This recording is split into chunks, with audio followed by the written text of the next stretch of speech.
Assalamualaikum warahmatullahi wabarakatuh. Selamat pagi pada anak-anakku sekalian. Hari ini kita akan belajar mengenai prakarya untuk kelas 7 bersama saya, Bapak Iwan Gunawan. Kita mulai saja kelas hari ini. Selamat datang di pembelajaran prakarya.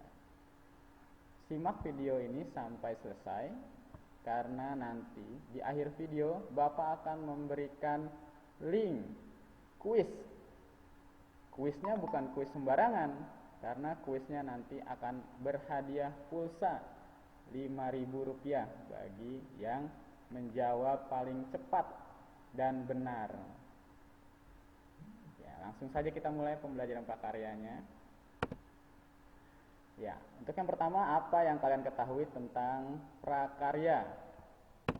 Di sini, pembelajaran prakarya bertujuan untuk mengembangkan pengetahuan dan keterampilan meliputi 4 aspek.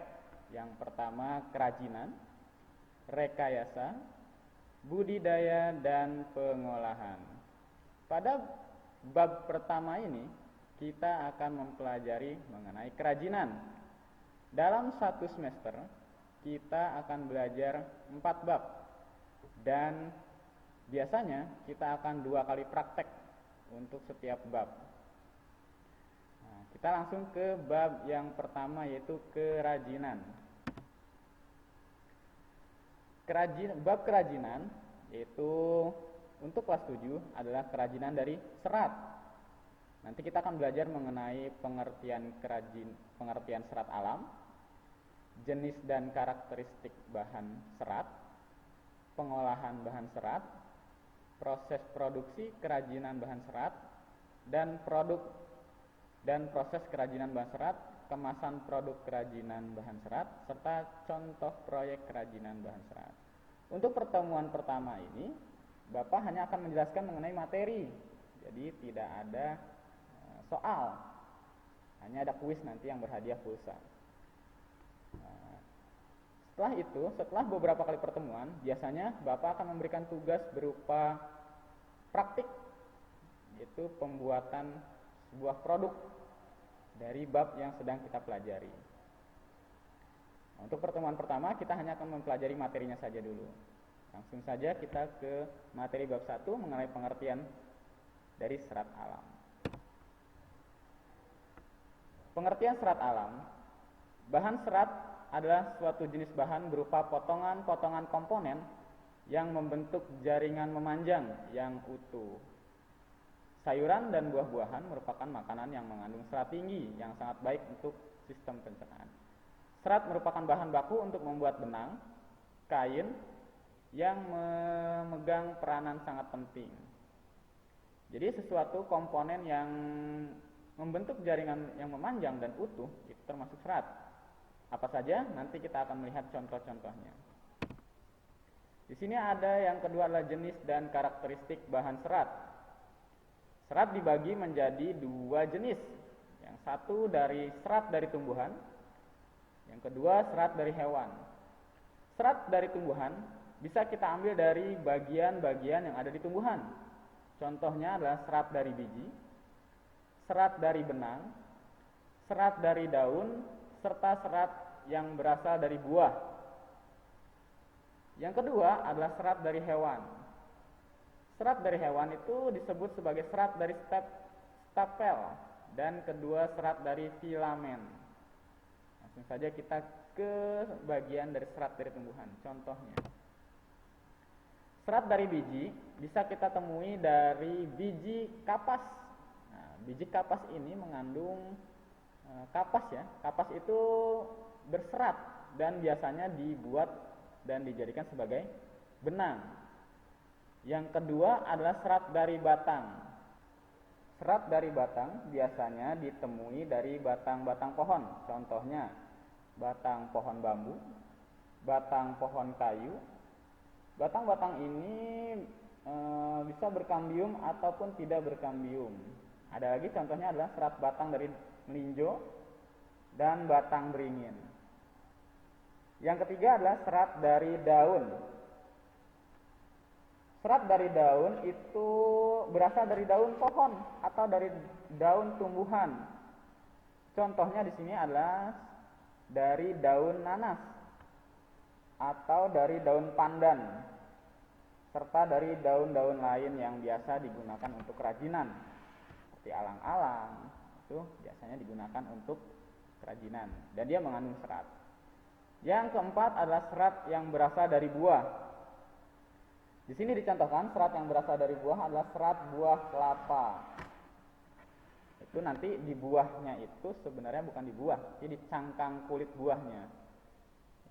Biasanya digunakan sebagai sabut, atau yang kita sebut sebagai sabut kelapa. Itu dia mengandung serat. Biasanya dia digunakan untuk sebagai tambang atau tali tambang. Ya. Selanjutnya berasal dari serat yang berasal dari hewan. Serat berasal dari hewan dibagi menjadi dua, yaitu ada serat dari stapel dan serat dari filamen. Serat dari stapel merupakan serat yang berbentuk rambut hewan yang disebut wool. Contoh dari serat stapel adalah domba, alpaca, unta, kasmer, mohair, kelinci, dan vikuna. Rambut hewan yang paling banyak digunakan adalah wool dari bulu domba. Itu ada contoh gambarnya ya, untuk serat dari stapel. Yang kedua adalah serat dari filamen. Serat dari filamen itu merupakan serat yang berbentuk jaringan. Contohnya serat yang berasal dari larva ulat sutra yang digunakan untuk membentuk kepompong. Larva ulat sutra ini biasanya diambil dan dijadikan sebagai benang dan dijadikan sebagai bahan untuk membuat kain sutra yang tentunya harganya mahal. Karakteristik bahan serat alam yang menjadi perhatian adalah pada permukaan seratnya, seperti kehalusan, kekuatan, daya serap, dan kemularan atau elastisitas.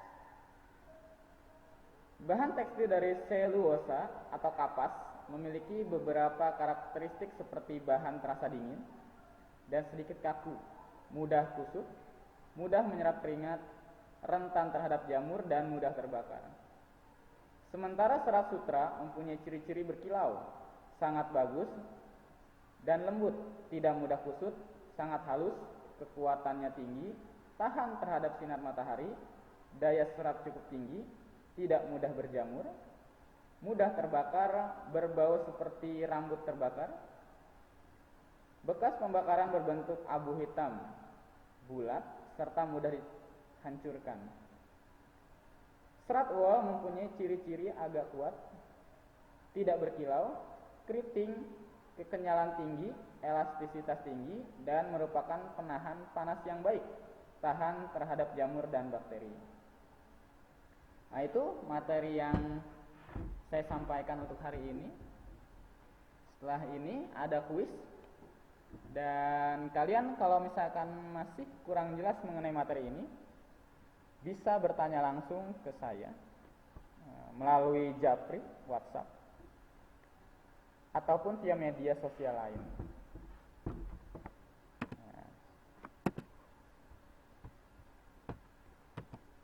Nah, ini adalah link kuis. Kuis ini isinya adalah sebuah pertanyaan yang jawabannya ada pada materi tadi. Jadi kalian tetap harus menyimak materinya, baru bisa dapat menjawab kuisnya. Ya, sekian, terima kasih. Semoga pandemi ini berakhir dan selalu menjaga kesehatan. Assalamualaikum warahmatullahi wabarakatuh.